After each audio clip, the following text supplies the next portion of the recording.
Hello, doctors. I'm your host, Chip Fitchner, the co-founder of Large Practice Sales, and you're listening to Practice Partnership, Monetizing Your Practice. Good afternoon. Thank you for joining us today. We have a very, very special guest, an exceptionally successful orthodontist by the name of Brian Anderson. Brian Anderson is not only famous with his patients, but he's famous in that the Orthodontic Pearls Facebook group is one of the largest Facebook groups that allows doctors only to join their group. He also is the founder of the Mother of Pearls Conference, which is held this year in San Diego between October 12th and October 14th. And this is really a great opportunity for doctors to collaborate with a lot of younger doctors. The great thing about the Mother of Pearls Conference is certainly they don't exclude us old guys to go to the event, but it's very attractive with the younger doctors. And these are innovative, growing practices that everybody can learn from. And October 5th, we'll also be doing a webinar, Brian and I urge you to join us. But for now, let's get started. Brian, thank you for joining us today. Yeah, thanks, Chip, for having me on. It's always good to see you this time virtually, but we've had a chance to meet in person a number of times. I love to chat. I love to philosophize. And so I'm really grateful to be on the podcast, but I want to do something different if we can today. I want to actually flip the script because I'm working on my listening skills, which are not very good, admittedly, can be a lot better. And I'm looking forward to hearing what you have to say today.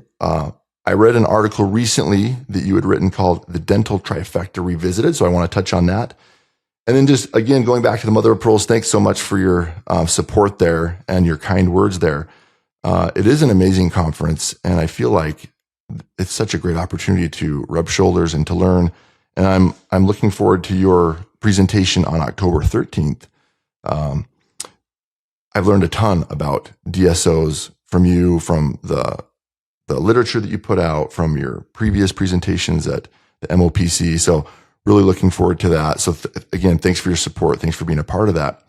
But going to this idea of the dental trifecta revisited, if you could, can you just give a brief sort of high-level summary of the dental trifecta revisited, and in particular point out the revisited part? What was different in it this time from maybe the first go around? What's changed?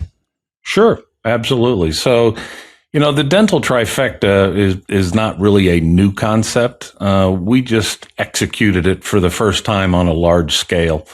In the summer of 2019, an investor came to us and said he wanted to invest in the boom of dental practice consolidation across the U.S. And this was a self-made multi-billionaire who was a very shrewd investor. And I suggested to him that probably the best way to create value in the dental consolidation boom would be to do a dental trifecta. And a dental trifecta, by my definition, and we do own the trademark dental trifecta, the dental trifecta in my definition was where an invisible DSOs are those which do not rebrand their practices, do not attempt to micromanage them, do not attempt to homogenize the practices that they partner with.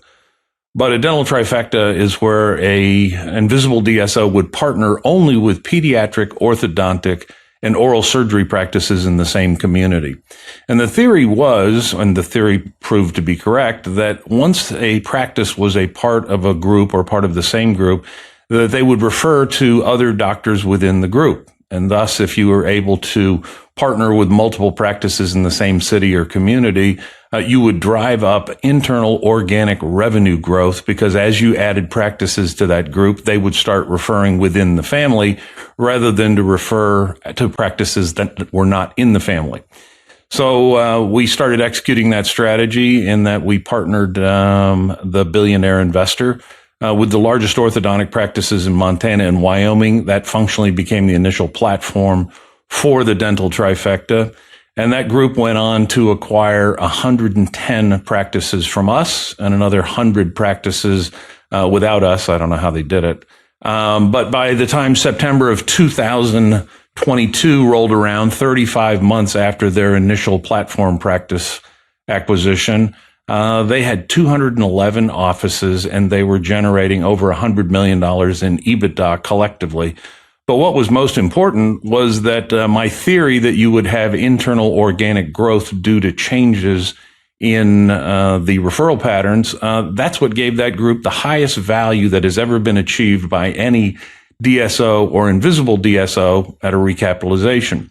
And so the article Dental Trifecta Revisited was basically a recap because I had written an article 2 years earlier in 21 saying I believed that the dental trifecta was going to be an extraordinarily effective and profitable process for both doctors and the financiers of invisible DSOs. And fortunately, in a mere 35 months, we went from a great idea to a $2 billion valuation. And so since September of 22, there are 9 other groups pursuing the dental trifecta strategy. Investors tend to be lemmings, and they have now seen the incredible value that was created by that one. And so there are now 9 other groups pursuing the dental trifecta strategy, and they are bidding against each other for great practices, especially great orthodontic practices. I do like the idea of the trifecta. So as you know, I've actually joined a trifecta myself. Pedo feeds ortho. Ortho feeds oral surgery, so that makes a lot of sense in that regard. And you just mentioned that, of course, there are a lot of other opportunities, and in my opinion, I think the fit matters a lot. And there are a lot of models that can work. But going back to the trifecta specifically, you had mentioned the word partner. To partner with a trifecta. So in your article, you mentioned that means selling 51% to 90% of your practice for cash up front. And then there are other benefits like help with administrative duties, reducing costs, higher reimbursement rates, that type of thing. One of the things that I have found surprising, I'm a relatively young guy. I'm 41 years old. So I still have a lot of years ahead of me in terms of practicing orthodontics, and I love doing it. So I foresee myself practicing for quite some time. But one of the things that surprised me is how many younger doctors have ended up partnering. So can you talk about that in terms of what are you seeing? Why do you think that's happening? What's the benefit of joining at a younger age? And let's say you're in the twilight years. Does it still make sense? I'm interested in what your thoughts are on that. Yeah, it's been a dramatic shift in the last 3 years in that the number of younger doctors who are choosing invisible DSO partners has grown dramatically. So of our $612 million of transactions last year, 102 million were for doctors in their 30s. And that would not have been the case 3 years ago. So the reason younger doctors are choosing to partner with invisible DSOs, there's a long list of them, but number one, they're excited to offload a lot of the administrative minutia. The invisible DSO is going to take over banking, payroll, benefits, accounting, compliance, credentialing, IT support, legal, tax, and payer and vendor negotiations. They're not going to ask you to change the products that you use or how you use them. But they will say, hey, you love the Damon brackets. We can buy them over here a lot less than you can because we have 200 practices and you are one practice. So they can bring a lot of administrative headache reduction. They also can be very successful in helping marketing. We have one particular group that we've probably partnered a dozen doctors with. And though the average doctor saw a 28% increase in production in the first year after partnering with this particular invisible DSO, because they were exceptionally good at digital marketing. So that's part of the process that we urge doctors to go through, because every doctor, whether he's 32, which is the youngest doctor we partnered last year, and that was actually an orthodontist, to a doctor who's 62. And the benefits are not just administrative reduction, certainly cash up front at closing at long-term capital gains tax rates, which is a mere 20% federal today. That's attractive. Having liquidity in troubled times is very attractive. But I think ultimately the reasons that the younger doctors are doing these transactions is because they see the upside in a minority position of the equity in their practice as being much larger than owning 100% of their practice and remaining independent for the balance of their careers. And the only reason that works is because the invisible DSOs actually live up to their promise to not micromanage your practice. They're going to invest millions of dollars in a great practice, and the last thing they want to do is break it by angering the doctor by not living up to their commitments of autonomy. They want the doctors to continue to make the hiring and firing decisions. They want the doctors to decide who gets a vacation when, including them. And these groups are not going to dictate schedules or products or procedures or anything, really. So that once that message has gotten out to the younger doctors, there are many more younger doctors choosing this opportunity. And because of that, you're actually squeezing out the value of some of the older doctors. So what I tell doctors today, and I'm 63, so I can pick on old people, but what I tell doctors is that if you're over 55, you need a plan today, because the practice value is actually declining as you get older, especially if you're a single doctor practice. If you're a multi-doc practice and you're the old guy at 63, but you have 4 young associates in their 40s, that's not an issue. But if you're a single doc practice and you have a 6 in front of your age, now is the time to fully understand this option. Because the challenge is that orthodontic practices are extraordinarily valuable. And today, an orthodontist can't monetize his practice in the ways that they used to by selling it to an associate at 80 or 100% of collections. We haven't done a deal for an orthodontic practice in 5 years that wasn't worth at least 200% of collections.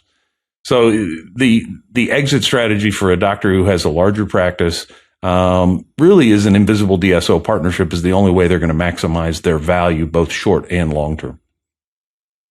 Yeah.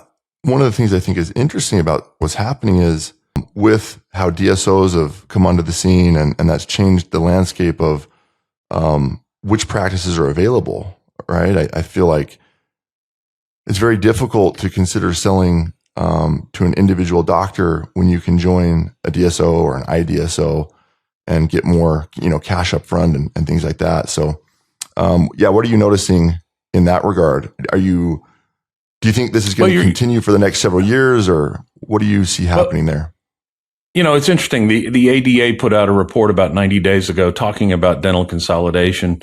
And their report said that they believe that 18% of all orthodontists today have either partnered with an invisible DSO or actually work for a DSO.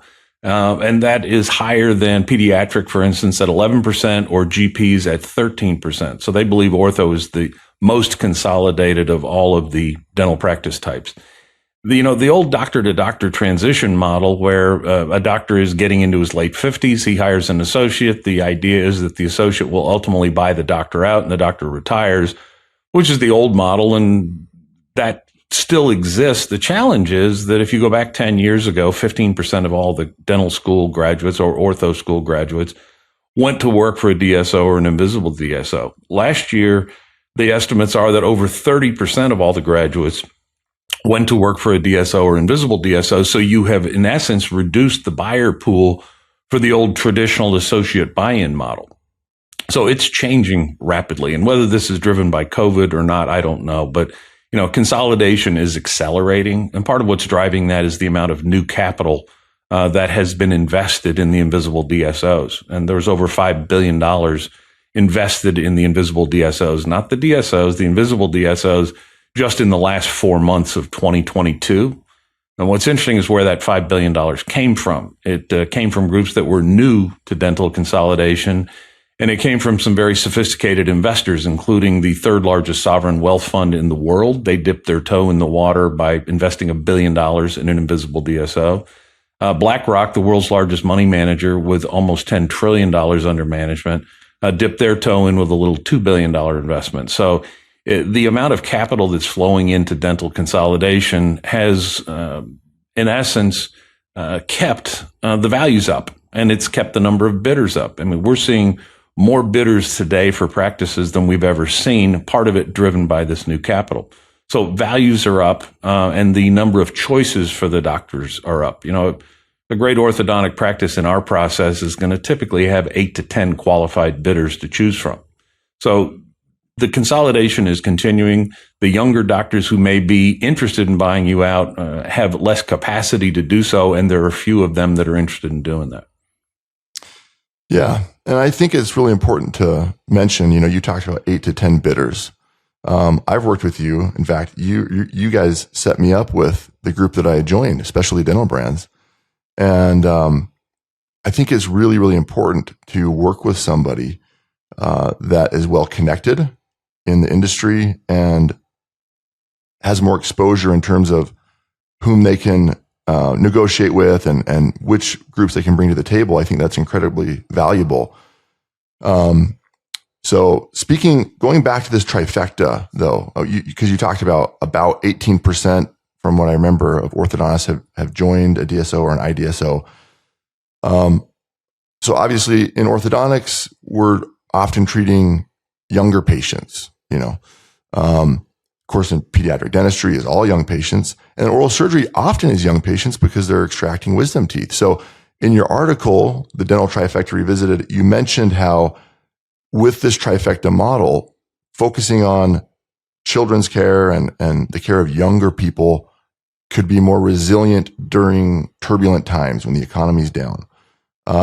Delve into that for me, please. Talk about what you're seeing there and how you think that's beneficial in a time like now. I mean, nobody really knows what the next few years are going to hold in terms of how the economy is going to respond. So is now a good time to join a trifecta? I believe it is, but it's a very personal decision as to whether somebody wants a partner or not. It's just like having a doctor partner, right? There are many solo practitioners out there who have remained solo practitioners because they like to make all the decisions by themselves alone in a vacuum. There's nothing wrong with that. And functionally, when you partner with an invisible DSO, it's like having a doctor partner. You're going to clear any major decisions or changes or investments in big technology through your partner. But as a general rule, they're going to leave you alone. But the reason the trifectas in part have been successful is because they have created organic growth through the referral patterns. Right now, the age of the patient issue is important because we have 2008 to look at. When you look at an orthodontist from 2008, 2009, who had a heavy adult concentration of patients, their numbers fell off a cliff. Whereas the orthodontists in 2008, 2009, who had a significant pediatric focus, they did not fall off the cliff because basically adults will defer their own care to make sure their kids get taken care of, which is perfectly logical.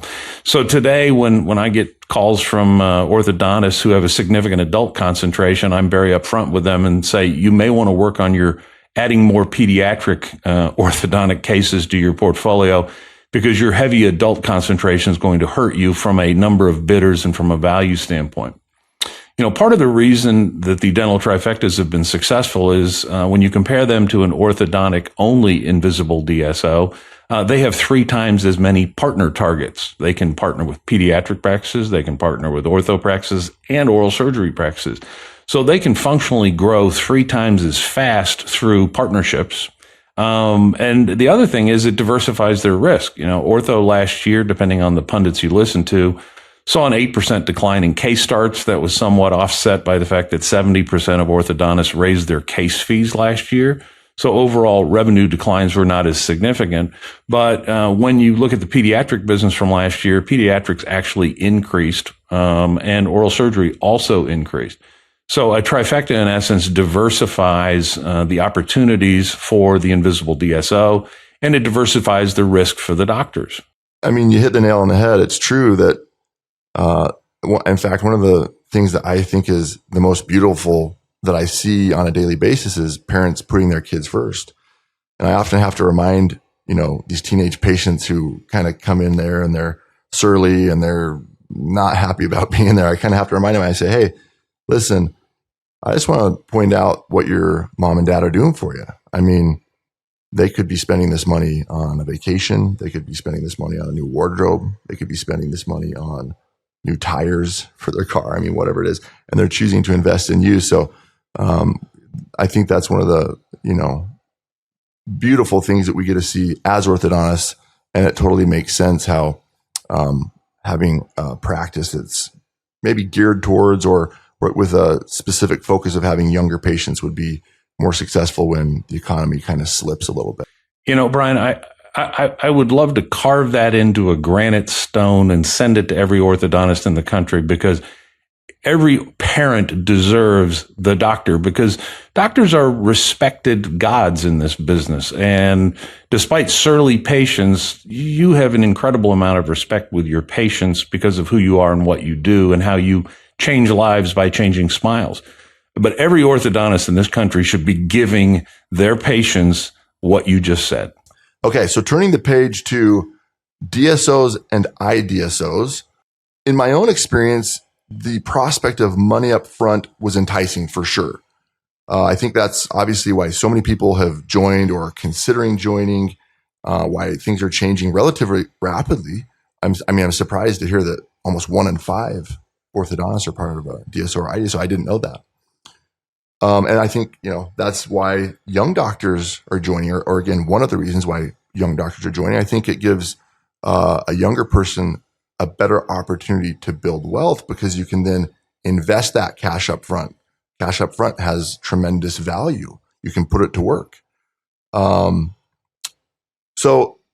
you have to weigh, obviously, well, I'm getting cash up front and then I'm having this employment agreement. I'm going to make, less per year. So it becomes sort of this calculation or this a risk, so to speak. What's riskier, the opportunity cost of not doing it, or is it riskier jumping in? Because after several years, you can make the argument, well, if I hang on to it over the long haul, maybe I'd make more money. If I can't, depending on what happens, after that initial employment agreement. So, of course, it depends on the organization that you join. It depends on a lot of factors. Obviously, how motivated you still are, whether you plan on practicing in the same area or not. But can you talk about that? What's your experience been in terms of working with doctors even several years ago that have invested? How have you seen their wealth build? And what do you think the risk is of joining versus not joining? Just if high level summary. Like I said, I know it's depends on the person. Fair question. And when you get to be my age, you will also think of things like risk. Now, we every doctor will live forever in their mind. I had 2 clients die last quarter, both in their 50s, one of a stroke, one of a heart attack. One practice was worth $5 million, now worth 0. The other practice was worth $6 million, now worth 0. So the big asset that doctor had spent his life building for his family disappeared in a single heartbeat. So I think that's something that doctors should keep in mind, is that there is risk. A quick story on risk. We had a client in the Midwest. This was an orthodontist, single doctor practice, 2 offices. He was personally doing $6.2 million in collections by himself. And this was not a particularly affluent community. His average case fee was about $4,800. So this was a guy who was working, and he was working 5.5 days a week. And so his practice, he became our client. We partnered him with a group that had 5 pediatric practices in town that had never referred a single case to him. They were referring to the other 4 orthodontists in town. This was a town of about 100,000 people. And before that transaction was done, I went to the other 4 orthodontists in that town and said, guys, you're about to lose 1,500 referrals from the pediatric practices. And they're like, no, we're not going to do that. I said, yes, you are. And when it happens, your production is going to decline about 25%, and your practice is going to be, in my world, worthless because I can't sell a declining practice. Well, guess what? My client, as a part of the deal, we had to agree to find 2 associates that would start and work with him starting the day after closing, because his practice was about to double thanks to 1,500 new cases coming from his new partner's 5 pediatric practices.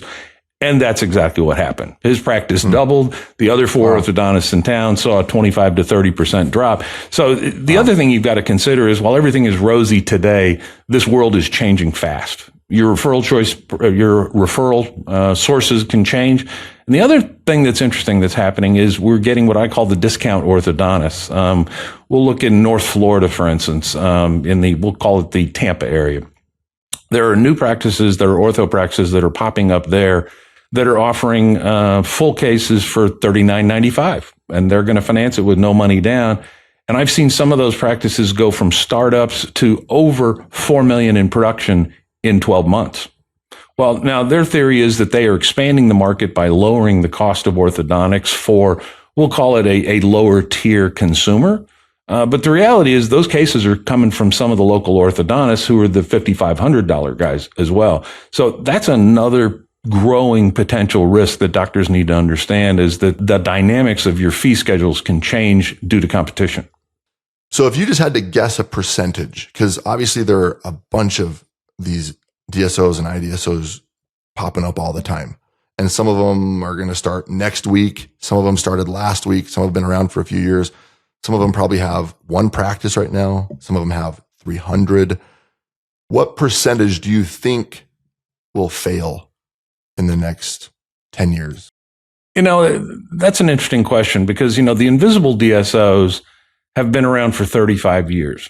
And there really has not been a significant failure of an invisible DSO. Certainly there are some that have stumbled. Certainly there are some that have had troubles, but we can't think of one that's filed bankruptcy and gone out of business. So it's a relatively low risk, and it explains why $5 billion went into this in the last 4 months of 22. It's a consistently growing industry. If you look at a chart of dental collections over the last 50 years, it's straight up and to the right. And certainly you have relatively dips safe for things like COVID. Safe. Yeah, it's relatively safe. And so the invisible DSOs, I believe, have had a relatively low or extremely low failure rate relative to the branded DSOs, because there have been some branded DSOs that have gone out of business. And I attribute the difference in that is because when you have an invisible DSO, the doctors are all still owners. They have skin in the game. They don't get to walk out the door when times are tough because they're owners.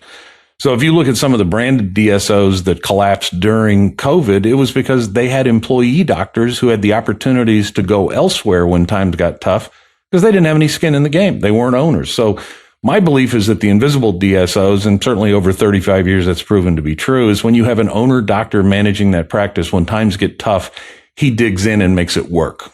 So will some fail? Yeah, absolutely. There's too much capital that has chased this business, so some will definitely fail. There is risk to that, but it's not as high as with the branded DSOs because you have owners that stick with it. Right. And, maybe in this scenario, failure might be the 25%, increase in equity, right? If you're expecting 3x or 5x or whatever. So still not a bad thing, but I happen to agree with you there that, I think our industry is relatively safe, and particularly with an IDSO, what attracted me to that is the opportunity to stay an owner and to not really stir the pot too much, that we're still, foothill orthodontic specialists. People, in terms of how we look different to patients or prospective patients, we don't really look different.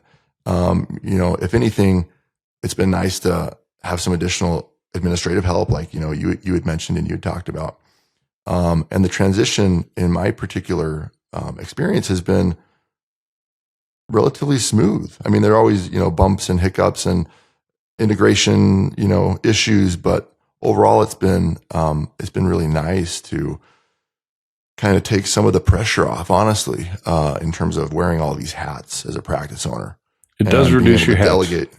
Oh, geez. Yeah. And being able to delegate some more has been tremendous for me personally. So I've really enjoyed that. So you mentioned that in your article, the LPS can be a valuable partner. I can speak to that. You guys were great. And one of the things I think is so important about getting to know somebody, like we talked about at the beginning, I've had a chance to sit down with you a number of times, and your partner, Matt, a number of times. And one thing I find really important is that in life, when you interface with somebody, you actually know this person. There's something about that I think is incredibly important in terms of building trust. And of course, we all have, a reputation, whether good or bad, but when you actually get to know somebody, you can speak to that personally. And I can speak to that personally. I feel like you guys have been tremendously helpful. I didn't think you were ever pushy. You're obviously extremely knowledgeable. You're well connected. So talk to me a little bit about the value that LPS can add to somebody, because I know some people will think, but there's a fee. There's a fee. I want to keep all of that. I don't want to give any of that away. Is it really giving it away though? The reality is you guys are smile experts. You're not deal experts. You make beautiful smiles every day. We do deals every day. So I promise you we're better at this than any doctor is. And I know doctors are very smart, very highly educated guys, but this is a whole different world. And, the big value that LPS brings to the table is we're going to have 8 to 10 qualified bidders for you to choose from. And ultimately, it's not about picking the highest bidder, and the bidding process does drive up values, of course.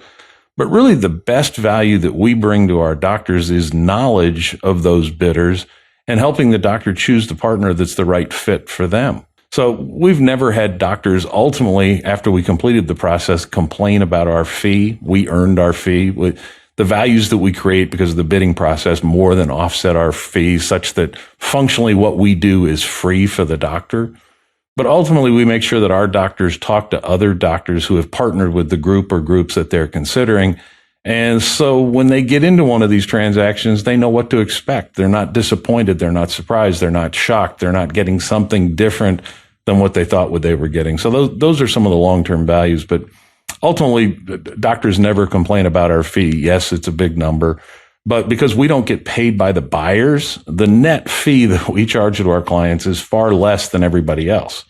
Because if you choose one of the other guys that get paid by the buyers, then you're not going to see as many partners because they'll only show you to the groups that will pay them a fee. And Matt and I set that up as a bedrock philosophy early on 7 years ago and said, look, we're going to only represent doctors. We are not going to have a conflict of interest. So I think those are some of the values that we add in the process, but certainly there's knowledge involved. And we did do 250 million of ortho transactions last year, so we kind of know where the bodies are buried. Yeah, no, exactly. And that's one of the things that I really liked about you guys is that you're representing the client and there isn't the conflict of interest. And as a specialist myself, I mean, I know how important it is to work with the specialist. And, times in my life when I haven't worked with the specialist in terms of doing contracting stuff or just home repairs or whatever, I've generally been disappointed and I've thought, I know better than that. Why didn't I just work with the specialist? So I think there's definitely something to that. And again, in my own experience, you guys were tremendous and I've, really enjoyed working with you guys. So Chip, thanks for having me on. Thanks for letting me, switch things up a little bit. And as always, I've enjoyed chatting with you. And so I'm looking forward to your presentation at the MOPC, Mother of Pearls Conference. That's in San Diego this year, October 12th through the 14th. You're speaking on the 13th. And for everyone who's coming, you're going to hear some real high level stuff and you'll get a chance to interface with Chip. Take advantage of it. He's uniquely connected and I think you'll be pleasantly surprised at how smooth the experience can be. For those of you who have not signed up for the meeting, go to orthodonticpearls.org, sign up. You'll be able to hear Chip on the 13th of October, beautiful San Diego, and you won't want to miss it. So without further delay. Thank you, Brian. Chip. Really appreciate it. Adieu. Thanks for listening to Practice Partnership, Monetizing Your Dental Practice, a podcast from Large Practice Sales. Large Practice Sales is the largest advisor to GPs and specialists of all kinds seeking to monetize all or part of their practice. The key for doctors to maximize your practice value is choosing the right advisor and the right IDSO partner. At LPS, we guide our clients towards partnerships with IDSOs that not only reduce administrative headaches, but give you the resources to grow your practice bigger, better, faster, and more profitably. And best of all, with the right IDSO partner, you can create generational wealth. If you're interested in learning the potential value of your practice in an IDSO partnership, visit our website at largepracticesales.com, or you can email us at podcast@largepracticesales.com. Follow this podcast for more tips you won't find anywhere else on how to monetize your dental practice at the maximum value. Learn from LPS, which completed over $600 million in IDSO partnerships in 2022.